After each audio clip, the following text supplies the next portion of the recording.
Hello, greetings and welcome back to one of the final sessions of the syllabus and course titled Academic Speaking and Presentation Skills. In this session, we are going to learn about meeting etiquettes. What are meeting etiquettes? The image itself speaks a lot, right? This image is kept over here on purpose where group of people are getting together to do certain things, right? Especially discuss a purpose, an agenda and various other things that we have learned in the last session, right? This session is going to give you a good hint on what are good etiquettes and what are bad malpractices that are happening inside the meeting rooms. So are we ready to learn? A. Importance of learning meeting etiquettes. B. Malpractice of meetings. Right? We are also going to see guidelines to follow in meetings and basic etiquettes to be performed in any organizational place. Right? At the end of the session, we'll have a well-rounded summary.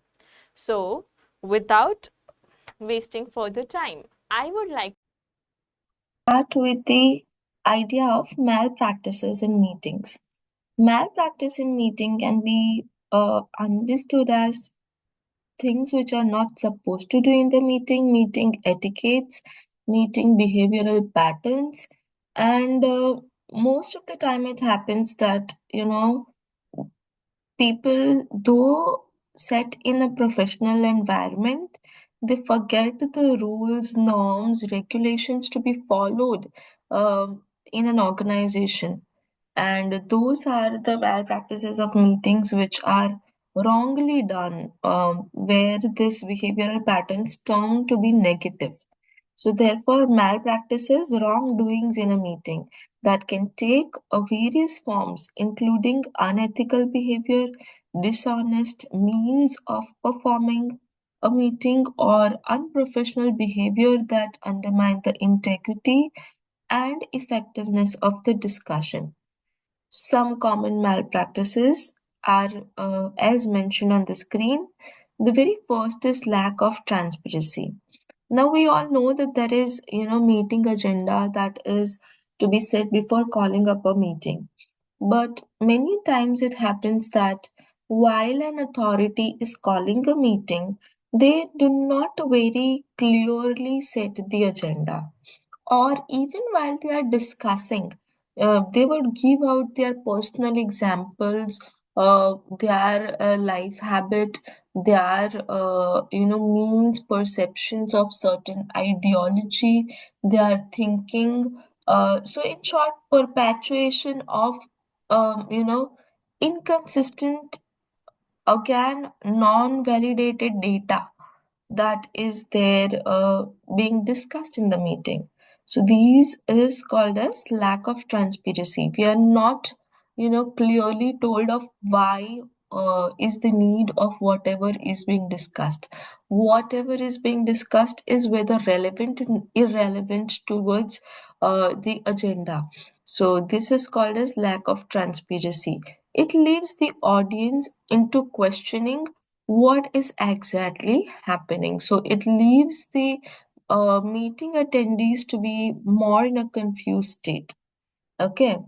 Worst could be the criteria if there is a malpractice of meetings happening in the second form of, dishonest behavior, which is manipulation and biasness.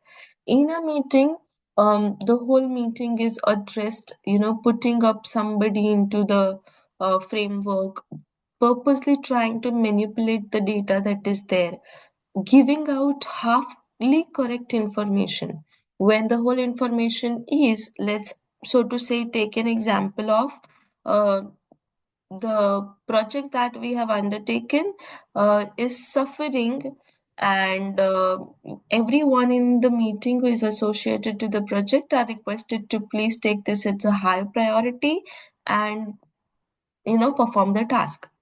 Now, there's not only lack of transparency, why it is not performing, why there is an urgency, what is the actual problem, but there is also manipulation. Everyone, right, in this particular project has to wait and, give this an urgent priority. Why? There are other projects that are also equally important. Only one, thing is given more addressed to, other are, either they are suppressed under the layers, or maybe, multiple things that could happen. Manipulating data in terms of, not just giving out the clear details, but also hiding the correct fact. So if the meeting would have addressed the problem itself, there would be a group of team who could work on the resolution of the problem to solve the problem. But that they would not tell. They would purposely ask everyone to look into the matter. Right, so these are the common things. Biasness could also be biasness towards a project, biasness towards an individual, biasness towards the authority, biasness towards a particular group of people. So this is mostly seen in meetings. This kind of favoritism or maybe manipulation of information is not to be promoted. Second kind of malpractice in the meeting happens with disruptive behavior and lack of professionalism. Now, when something comes as disruptive behavior, it is to be given more importance only because right now it was only lack of transparency and manipulation of information or biasness, which was generally not harming anyone. But when we say disruptive behavior, it is affecting not only the members or the attendees in terms of wasting their time or leaving them in confusion, but however could actually harm their reputation, could also affect an individual that is not in a positive manner, and involving the attendees, members of an organization, harming them could lead to criminal charges at a particular point if it extends. So therefore we need to be very careful. Now, a lack of professionalism, if it is in terms of abuse, it might not include criminal charges, but yes, definitely it could include harming an individual emotionally, right, in front of everyone who is, at the authority, or who is at a, same level, or who might be under, you, and being disrespected in front of those different levels of working organizational members could be not only emotionally harmful but have a long term effect on the way of working patterns of an individual, could also harm the integrity of the person, and it is never to be promoted. Okay, meetings are gatherings of people, and when there is gathering of people, we need to be very careful of how, what, and the way we are acting, how are we behaving, and what are we saying. If we do not pay emphasis to this, it is going to be harmful towards attendees who are attending the meeting. Lack of professionalism and disruptive behavior are key things that we need to take care of. Okay. With it, equally important is violation of rules and ethics.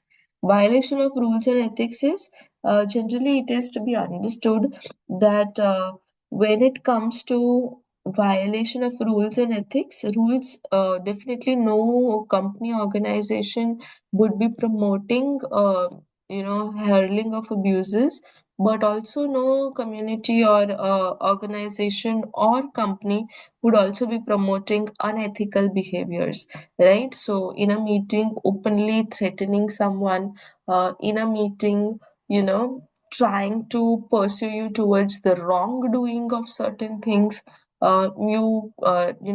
purposely try to, if it is an organization or an institute, so to say, who is looking for admissions that are to be happening, right? So what they do is they tell the members of the meeting that you are supposed to call these many identified students. Now, every one of them might have 25 to 50 students. What they are supposed to do is manipulate them, unethically give them information which is not correct about the organization, and ensure the admission that happens. So these are the kind of things. Unethical is basically we trying to, this could be various, this is just one minor example, okay?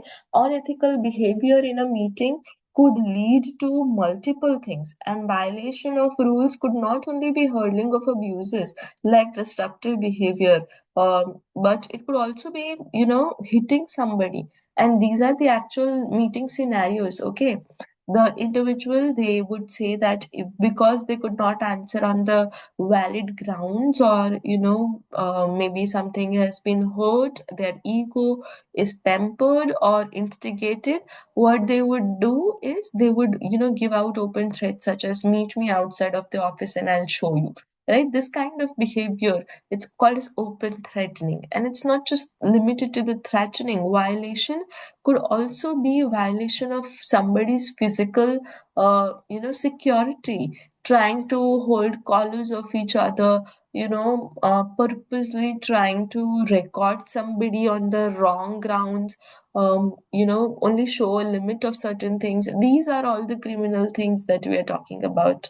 Not only disruptive behavior, but violation of rules and ethics could also lead to the criminal charges. So both of these categories are very much important, and has harmful effects on the attendees. So while somebody is a part of the meeting, a professional group, we must, adhere to the professionalism, behavioral patterns which are promoted to be the common gathering, but rather not use anything which is, either disruptive or violation of rules.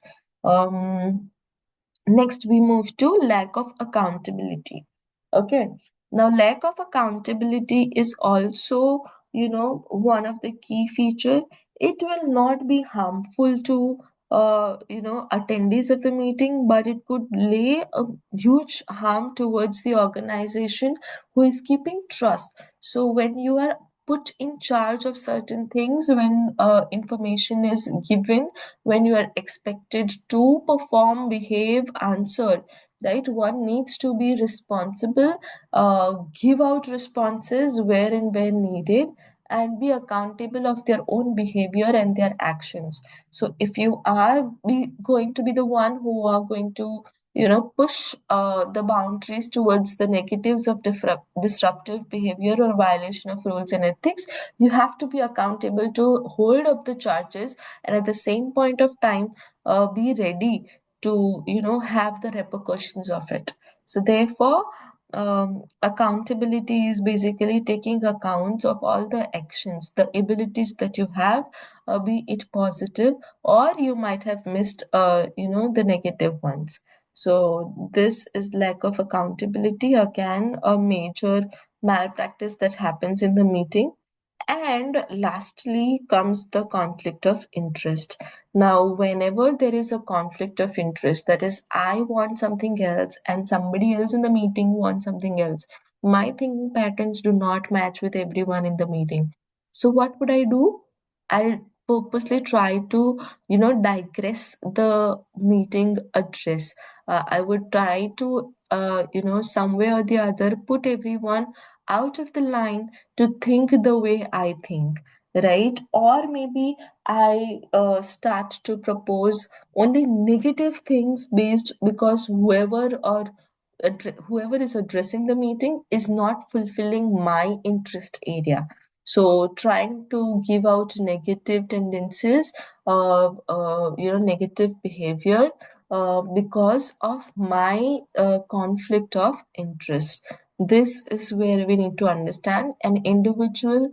There's always something called as mission and vision of the organization or the company. An individual who is an employee, every meeting attendee must be aligned with the mission and vision of the company and organization. Okay, be it the smaller meetings or meetings that happen at the large scales. If we are aligned to that, I am very certain that there would not be any conflict of interest. But when we put our self personal interest ahead of company, the organization, or any other thing, there are chances that we might not be liking everything that the meeting is about to share.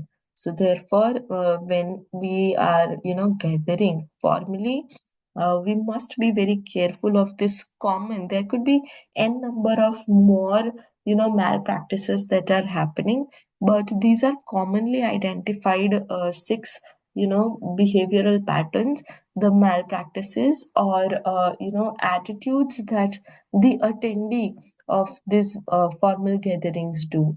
So let us not fall into the category of these. Okay, moving ahead, we have dress code of the meeting. Now, because it is a formal gathering, we need to be very aware of how do we present ourselves, right? First impression to nahi, but impressions matter, right? It's not always only the first impression. So we need to understand how do we project ourselves. There will be definitely organizational policies, right, wherein you are asked to wear formal clothing, business casuals, but demonstrate, even if not told, even if not aware, demonstrate respectful way of representing yourself, maybe your culture or maybe the organizational environment. Okay, everyone, it cannot be, double layered clothing, and if it is, it cannot be, rough look, rug look. So there are two pictures that you can see on the screen. The first one where the man is looking, differently, the eye expressions that you can see, the clothing that you can see, the itself, it seems that it is a rookie person, right? Somebody who is very careless, not knowing how to tie up the hair, not knowing what kind of color clothing or clothes would go in a meeting. Ignorance cannot be treated as a form of, how do we say, as a form of, inconsistency. So therefore, please know that neat, hygienic, and professional way of maintaining yourself as well as your appearance matters. And meetings will mostly have. See, there was the opening of this Grand and Gala Stadium at Ahmedabad. Okay, so this is a real example that I'm giving you. Most, and because it was a huge opening, many organizations, startups, companies were invited to this opening. Now, what happened is it was not open for you and me. Everyone couldn't go to that opening, okay? And there was a huge address during this about who, another president who came to our country. And the title of that organization, opening of the stadium, was addressed by another president, and it was said that the largest democracy is being addressed by the first democracy. So hopefully you got an idea that it was US president who was addressing, coming in India and addressing Indian people in this stadium for the very first time, and that was the inauguration ceremony. Now every company, startup members who were there participating into this particular opening, grand and gala opening, okay, was asked to wear a certain kind of cloth. So they were asked to wear professional coats, also of a particular color. So if it is for men, blazers has to be of the gray and white. Color shirts are allowed, and for women, it was all black dressing. So while you see the opening, every organizational, members who are participating were, given this particular kind of dressing. So now that you see, even if you have long hairs, you need to know how to present yourself. So there are three characters that we are seeing below, right? And all of them are dressed wonderfully well, equally, required to be maintaining the decency. So therefore, this includes well-maintained clothing, appropriate accessories that are required, and polished look. Okay, impression must be consistent. Pretense shatters that which is gained falsely. So you try to pretend something in the meeting which you are not. right, will bring out something else. So dress code also is, going to tell you who you are, how are you as an individual and a person. And once you can do a pretense, twice you can do a pretense, but it is going to, definitely shatter down your reputation for a longer run. So please ensure that we make consistent impression in the meetings, so not just once or twice or whatsoever. Now, workplace conduct be respectful. Again and again, this respectful word is being emphasized because there are so many multiple layers that are intersecting. When we say that meetings are formal gathering, people of different culture comes, people of different behavioral patterns come, people of different tendency, temperament, right? Somebody is angry, somebody is anxious, somebody is, fearsome, somebody is, so everyone would have different nature.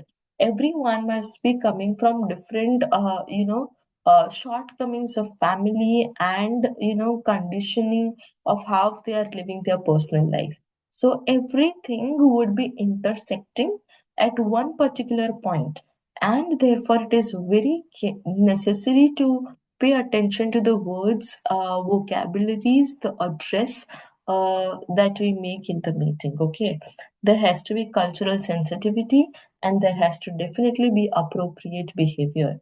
Disruptive behavior is a malpractice, then what is required to be, paid more attention? What would be the correct way? And that would be going ahead with appropriate behavior and maintaining cultural sensitivity.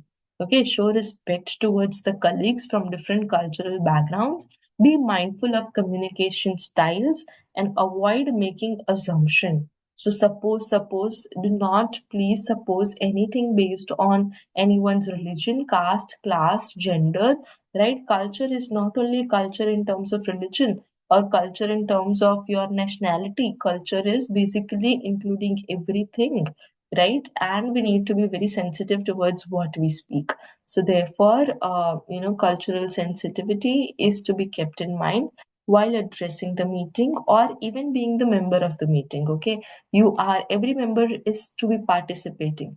Not a single member can be a silent member in the meeting, and that is what we saw, in the very first as part of the meeting, mastering meetings, right? So this is meeting etiquettes, and we know that every one of us are going to participate, every one of us are going to speak. And while we are speaking, even as an attendee or even as an addressee, we need to be very sure that we maintain cultural sensitivity. With that cultural sensitivity, we behave appropriately. Maintain appropriate behavior at all times. No shouting, no, smashing the tables, no throwing of files, no, tearing off the paper pieces, no threatening somebody. All of these are, a big no. And it includes refraining from also gossip, personal calls, or unprofessional conducts, as all of these we had discussed. Okay, we need to be appropriate behavior, and appropriate behavior would be talking to somebody who might have, uh, you know, uh, uh, is going out of the line, who is digressing, bringing people onto the line. Again, smilingly handling different difficult issues. If not smilingly handle, at least do not, go on to the misbehavioral patterns. Address it in the normal way as possible. But, a positive environment would be, appropriate behavior would be promoting positive behavioral environment. So even in the difficult times, or even while there are agendas or information that is being levied, a smile could take you a long way. Okay, so please ensure that we have good behavioral patterns, good body language, and at the same point of time, good you know, vocabulary to address. Uh, Second, we need to understand there is socializing. Okay, professional networking, that is also a huge part of meeting etiquettes.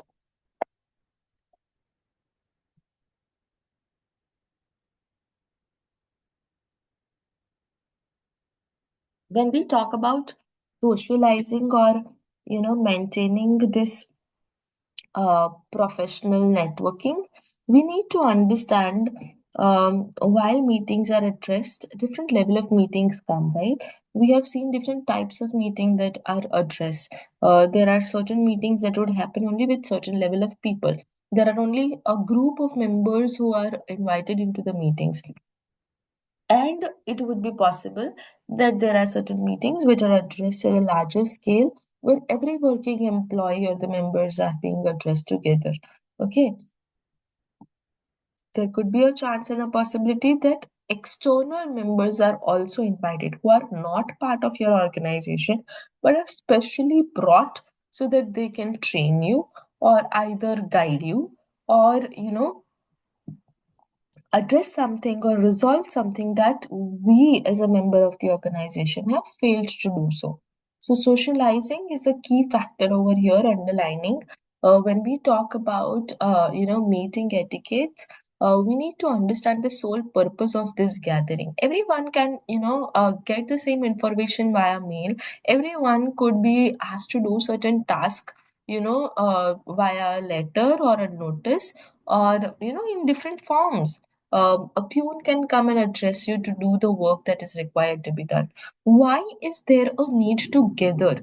And if we understand this, the very need to gather in an organization, we would know that the very need underlines to be socializing, right? Making good professional networking with each other.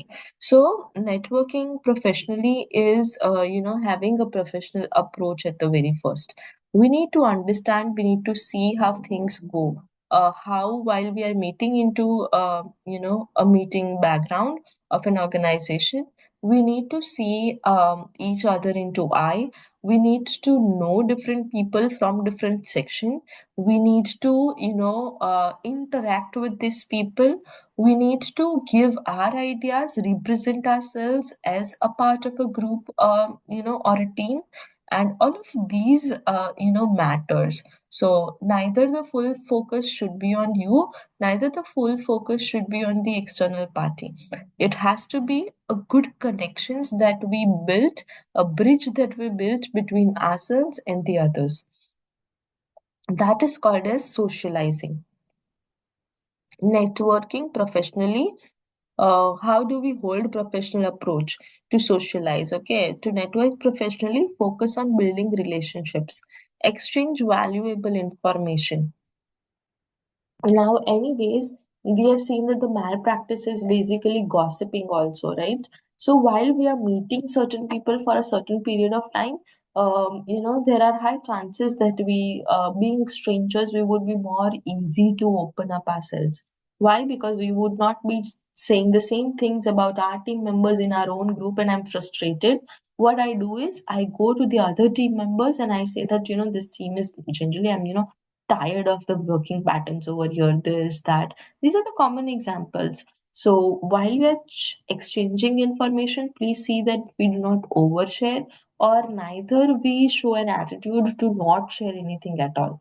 Okay, please underline the word valuable information over here. Not just information, but valuable information to socialize with people. Something that extends to the knowledge of what is being discussed, something that helps you to understand that this is a kind of you know uh, uh, information that would be helpful, of whatever the agenda is serving to the agenda, is adding to the meaning of whatever is being discussed and everything else, right? So this is what you need to keep in mind, that we need to have a professional approach. We cannot give out our personal frustration, our anxiety, or our nature onto somebody else.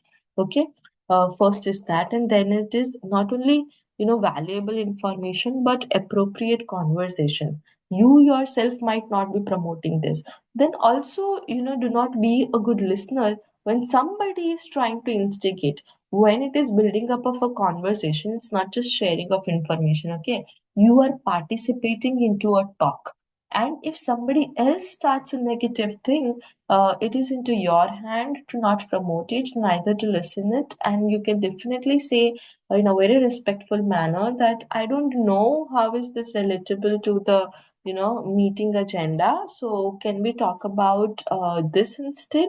And you can propose the idea which is more relevant, which is more towards the current form of the conversation that is going on. Okay, so appropriate conversations are also very key. Many times it happens that we are meeting people for only certain period of time only during the meetings, and from kitchen to the bedroom to everything that happens in our hall at a family place, everything that happens inside the staff room, outside of the staff room, your personal meetings that have happened outside of the organization, all of these could be the common talk on the table.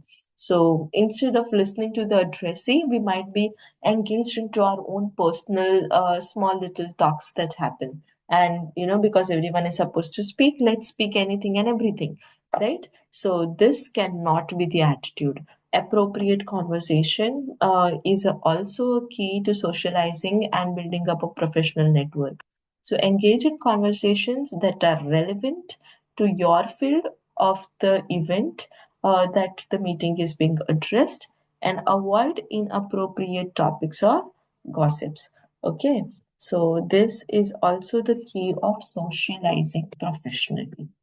And when it comes to communication in the meeting, please understand that it has to be very clear and it has to be professional.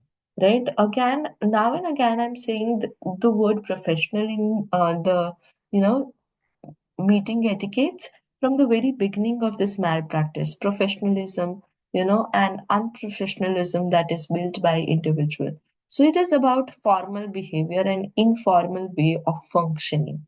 Okay. So please understand that even while we are trying to communicate our ideas, we cannot promote informal ways of functioning. We have to be very formal into our behavioral patterns, and that is what professionalism would promote. Okay, so be clear and be professional. Be precise and clear. Clear का मतलब है it has to bring clarity to what you are saying. It has to be in association. Association is somebody is already talking something, and it has to be in line. It could be a response. It could be an addition, but it has to be in line with whatever has been said by somebody else. Okay.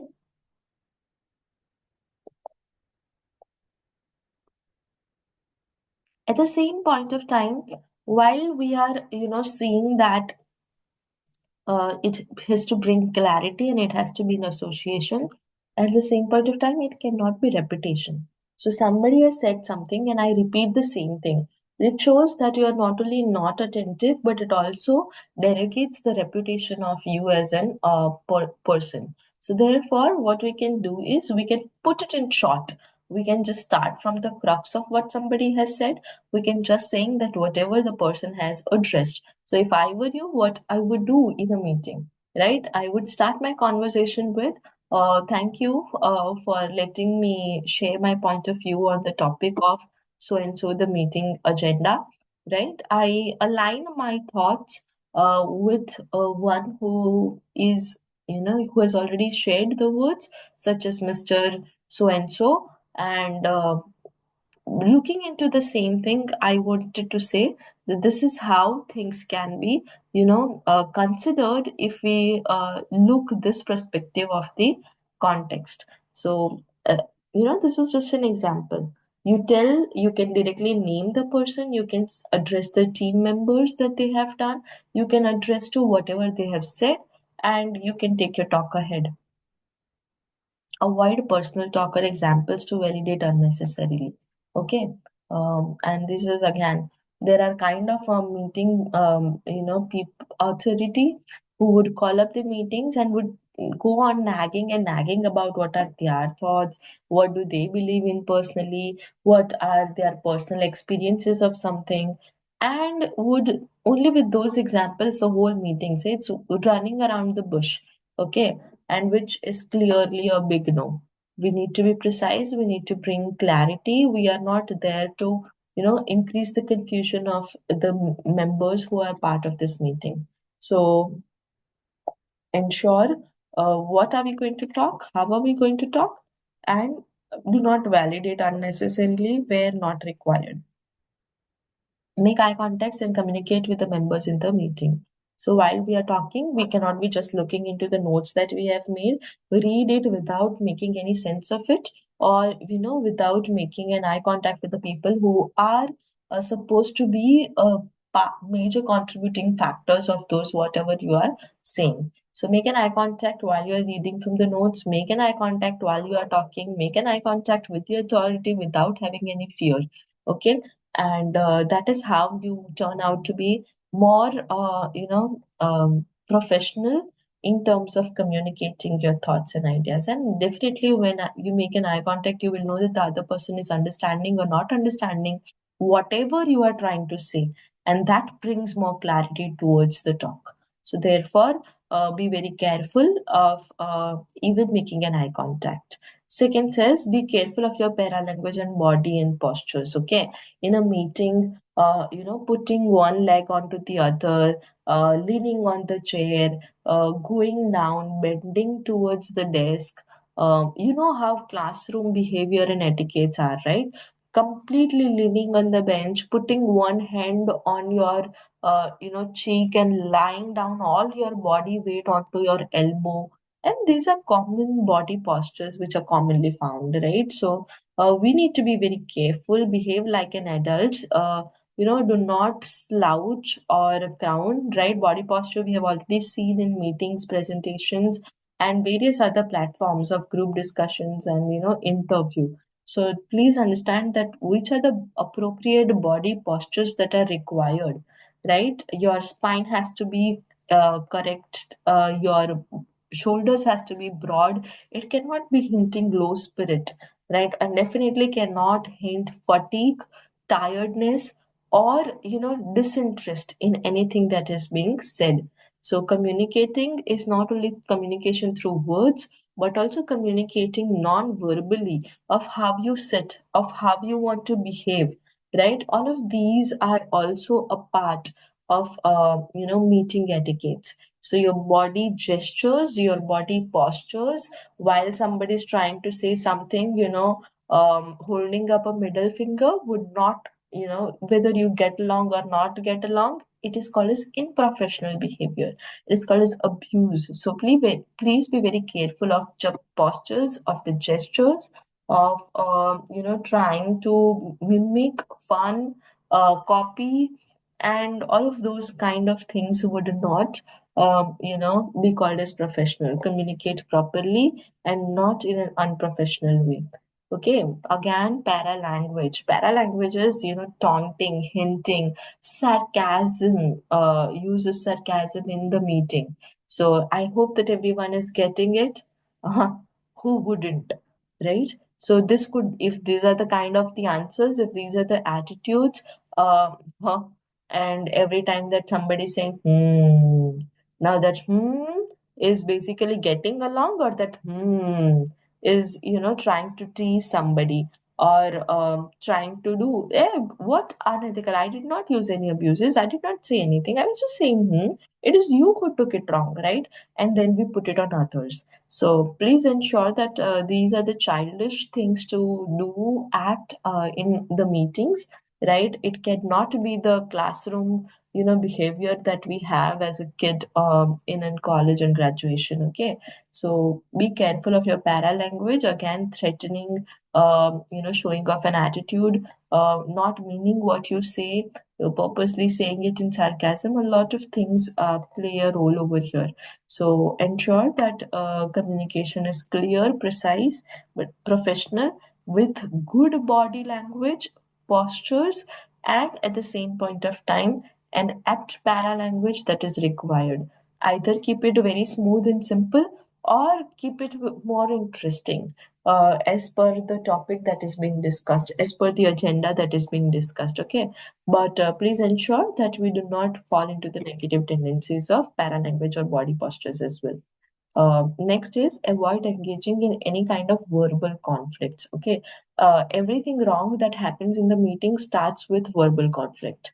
So you trying to purposely say that okay, I'm going to see how this is happening, and I'm specifically not interested in this and that and whatsoever.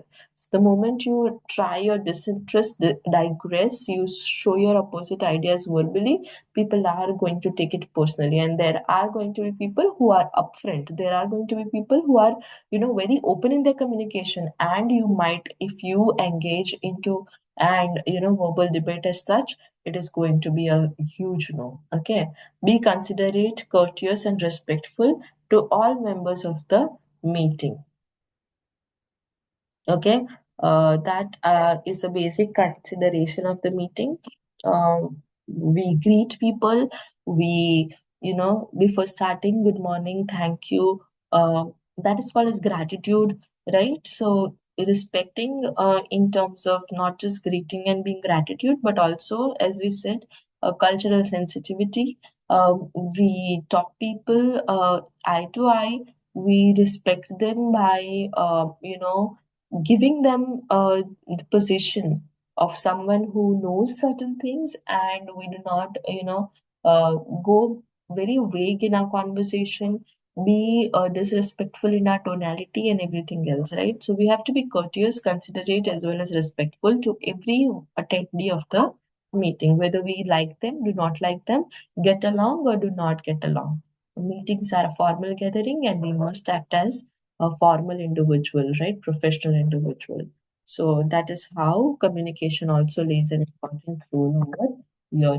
We have already seen a lot of things that happen in the meeting, which are good, which are bad, and hopefully will bring out a clear meaning of whatever is being said. So, these etiquettes, these behavioral patterns of the meeting, right, are to be kept in mind.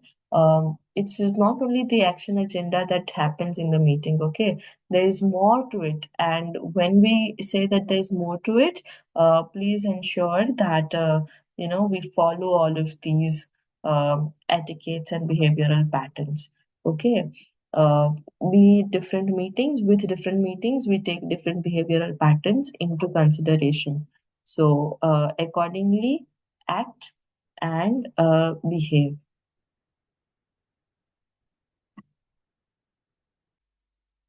Okay, so here we have at the end the summary of the session, right? We all know that, this meetings and everything can be very hectic, at the same time can build out pressure, can also be very strenuous, and definitely can go for long hours of time, right? So it is asking a lot of time, efforts, and multiple things. But however, regardless of anything that it asks for, being a formal place, being held formally and professionally, one must not forget what are to be followed as meeting etiquettes, right? So therefore, meeting etiquettes are, unsaid rules to be followed during an ongoing online or offline meeting. We must not forget the things that we have learned throughout the session, whether it is, online, whether it is offline.